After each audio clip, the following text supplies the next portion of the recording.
ये कहानी है दो बच्चों की जो एक गांव में रहते थे। उनमें से एक 6 साल का था और एक 10 साल का।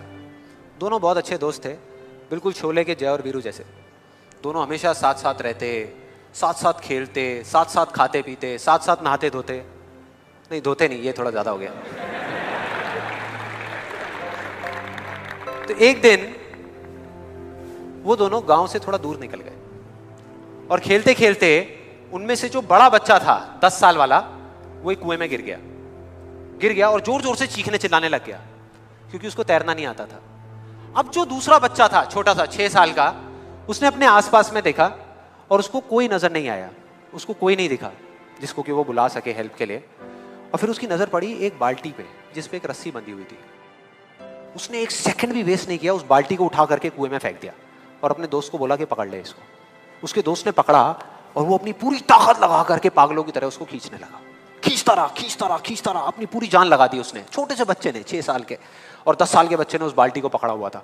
खींचता रहा और तब तक नहीं रुका जब तक उसने अपने दोस्त को बचा नहीं लिया, जब तक वो बाहर नहीं आ गया।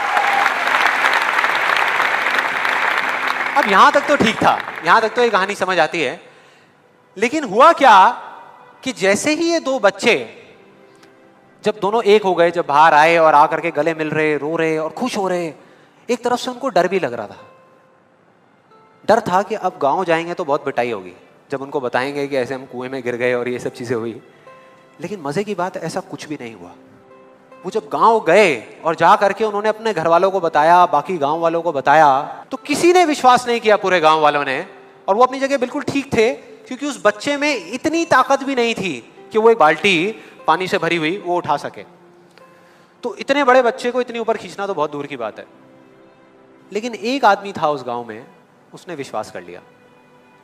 उनको सब रहीम चाचा कहते थे, उस गांव के सबसे समझदार बुजुर्गों में से एक। और सबको लगा कि यार ये कभी झूठ नहीं बोलते, अगर ये कह रहे हैं तो जरूर कोई ना कोई बात होगी, कोई ना कोई वजह होगी जिस वजह से ऐसा कह रहे हैं।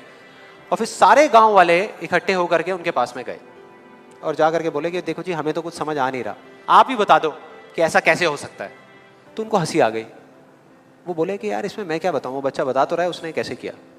बाल्टी को उठा करके कुएं में फेंका, उसके दोस्त ने बाल्टी को पकड़ा, उसने रस्सी को खींचा और अपने दोस्त को बचा लिया। तो आपको पता तो है उसने कैसे किया, बच्चा बता तो रहा है, इसमें मैं क्या बताऊं।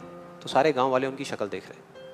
फिर कुछ देर बाद वो बोले कि सवाल ये नहीं है कि वो छोटा सा बच्चा ये कैसे कर पाया, सवाल ये है कि वो ये क्यों कर पाया, कि उसके अंदर इतनी ताकत कहां से आई है। और बोले इसका सिर्फ एक जवाब है, सिर्फ एक, कि जिस वक्त उस बच्चे ने ये किया, उस टाइम पे उस जगह पर दूर दूर तक कोई नहीं था उस बच्चे को ये बताने वाला कि तू ये नहीं कर सकता।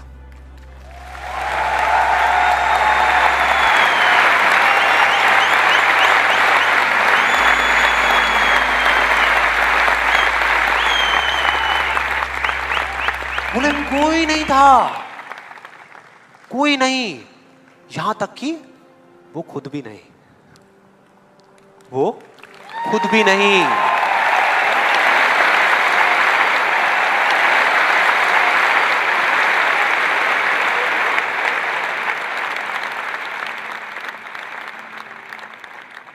अब मैं आप लोगों से पूछता हूं कि अगर कुछ ऐसा हो जाए, अगर आपको भी उस बच्चे की तरह किसी की आवाज सुनाई ना दे जो आवाजें आपको रोकती है, ना किसी और की ना अपनी, तो क्या होगा?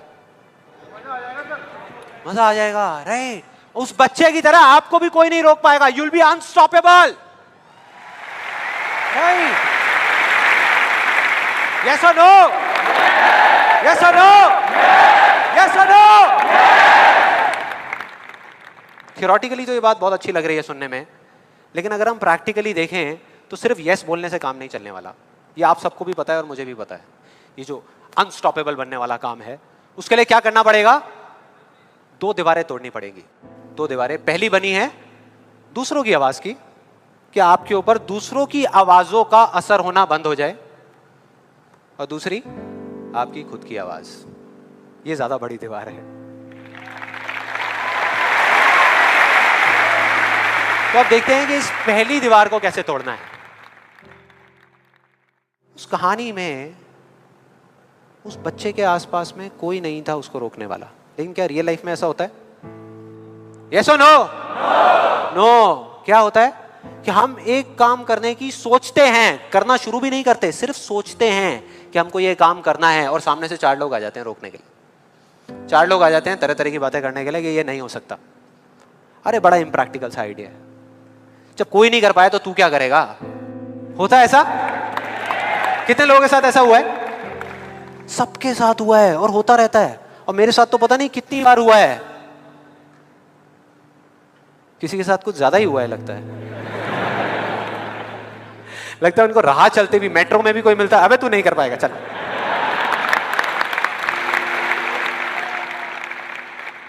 तो अब सवाल ये उठता है कि ऐसे में हम क्या करें? ऐसे में जो ऐसी बातें आपको बोल रहे हैं, ना तो आप उनका मुंह बंद कर सकते हो, ना अपने कान बंद कर सकते हो, क्योंकि वो लोग कोई राह चलते लोग नहीं होते, वो आपके अपने होते हैं। आपके अपने फ्रेंड्स हैं, रिलेटिव्स हैं, आपके घर में हैं, आपके ऑफिस में हैं। तो मैं आपको ये नहीं बोल सकता कि आप क्या करो ऐसी सिचुएशन में, लेकिन मैं ये बता सकता हूं कि मैं क्या करता था। जैसे ही कोई बोलता था मेरे को, या आज भी अगर बोलता है कि ये नहीं हो सकता या तू ये नहीं कर सकता, तो मैं ना चुप रहता हूं, ना उनसे लड़ता हूं। मैं सिर्फ एक वर्ड में उनसे एक सिंपल सा क्वेश्चन पूछता हूं, एक वर्ड में। क्यों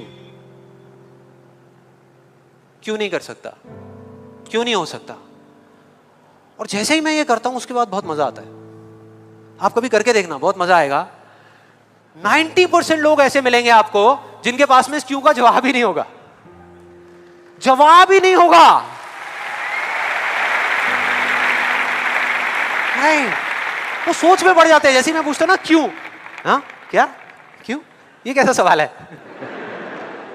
तो ये है वो 90% लोग जिनके पास में कोई जवाब ही नहीं होता, या होता भी है तो वो इतना फनी होता है कि आप चाह करके भी अपने आप को हंसने से नहीं रोक पाओगे। जैसे एक बार मेरे साथ हुआ था, जब मैं करीबन आई थिंक 18 साल का था और मैंने नया नया फोटोग्राफी का कोर्स किया था। तो हमारे घर में एक छोटा सा फंक्शन चल रहा था और वहाँ पर मैं अपनी मदर के साथ और फादर के साथ में खड़ा हुआ कुछ बातें कर रहा था। इतनी देर में एक सामने से आंटी आई और आकर के बोली, संदीप। हाँ जी आंटी। बेटे क्या नया चक्कर चल रहा है तेरा आजकल? मैं डर गया। मैं मन ही मन सोच रहा, मैंने कहा इनको कैसे पता लगा मेरे नए अफेयर के बारे में? और ही चला गया। फिर मैंने उनको देखा और डरते डरते उनसे मैंने कहा कि भाई आंटी जी क्या मतलब, मैं कुछ समझा नहीं, कौन सा चक्कर, क्या कौन सा? तो आंटी ने बोला, कहते क्यों तू ये फोटोग्राफी नहीं कर रहा आजकल? ये फोटोग्राफी का कोर्स नहीं किया तूने? तो उन्होंने बोला, मेरी थोड़ी सी जान में जान आई। मैंने कहा अच्छा, फोटोग्राफी की बात हो रही थी। फिर उन्होंने बोला, बेटा अगर तू बुरा ना माने तो एक बात कहूँ। मैंने कहा नहीं आंटी बोलिए ना। बेटे मेरी अगर तू माने ना, तो ये जो तू फोटोग्राफी के चक्करों में पड़ा है ना, ये सब बेकार की चीज़ें हैं। इससे अच्छा ये है कि तू कोई और ढंग का काम कर ले या अपनी पढ़ाई लिखाई में ध्यान दे। मैंने वही किया जो मैं हमेशा करता था। मैंने कहा क्यों आंटी जी, आपको ऐसा क्यों लगता है कि मेरा फोटोग्राफी में कुछ नहीं हो सकता, ये फोटोग्राफी बेकार की चीज़ क्यों है? तो उन्होंने जवाब दिया कि मेरी बहन का बेटा भी गया था बॉम्बे यही सब करने के लिए जो तू कर रहा है, और उसको 4 साल हो गए धक्के खा रहा है, उसका कुछ नहीं हुआ अभी तक। मैंने फिर सुना, फिर मैंने दोबारा से वही क्यों को ले आकर के चिपका दिया।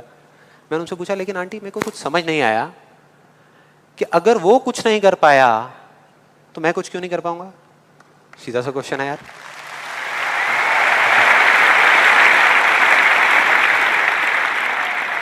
वो थोड़ी सी इरिटेट हो गई, लेकिन उसके बाद जो उन्होंने बोला, उस दिन मेरा कम से कम 10 किलो खून बढ़ गया होगा हंसते हंसते। उन्होंने गुस्से से मेरे से पूछा, कहते तेरे कितने % आए थे 12th में?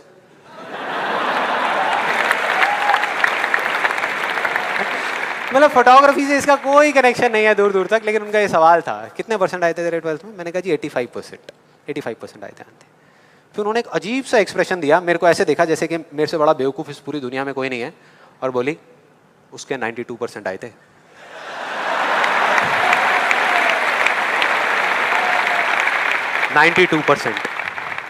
अब बोल। मैं कहा अब क्या बोलूं? अब बोलने को आपने छोड़ा क्या है? क्या कोई है जो ऐसी बातों को सीरियसली ले सकता है? नो, यस और नो?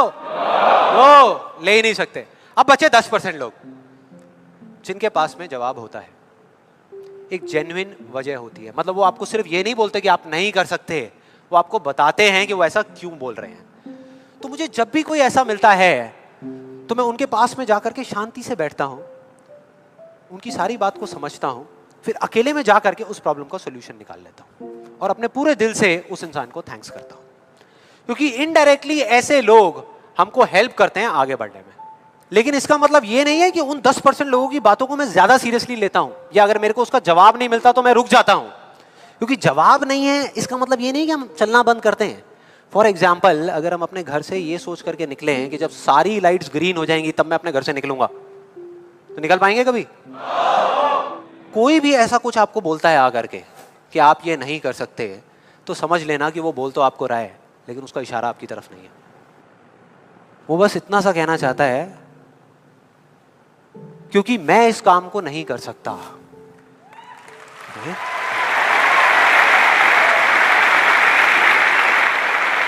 वो बस इतना सा कहना चाहता है क्योंकि मैं इस काम को नहीं कर सकता, या मुझे नहीं पता कि इस काम को कैसे करना है, इसलिए मुझे लगता है कि इस पूरी दुनिया में कोई भी नहीं कर सकता।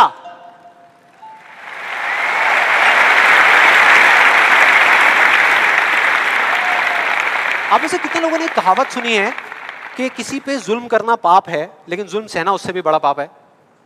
कितने लोगों ने सुनी है? ऑलमोस्ट सबने सुनी है। बिल्कुल इसी तरह से कोई इंसान अगर जिंदगी में कुछ करना चाहता है ना, या कुछ बनना चाहता है, तो उसको जा करके ये बोलना कि तू ये नहीं कर सकता, उसकी हिम्मत को तोड़ना, उसकी उम्मीद को तोड़ना एक बहुत बड़ा पाप है। क्योंकि कई बार कुछ लोगों के पास में सिर्फ एक उम्मीद होती है और कुछ भी नहीं, लेकिन वहीं दूसरी तरफ किसी को इतना हक देना कि वो आ करके आपके सामने खड़ा हो जाए और आपको कुछ भी बोलता रहे, आपकी उम्मीद को तोड़ दे, आपकी हिम्मत को तोड़ दे, और आप चुपचाप खड़े खड़े उसको देखते रहो, कुछ भी ना कहो, कुछ भी ना करो, ये उससे भी बड़ा पाप है।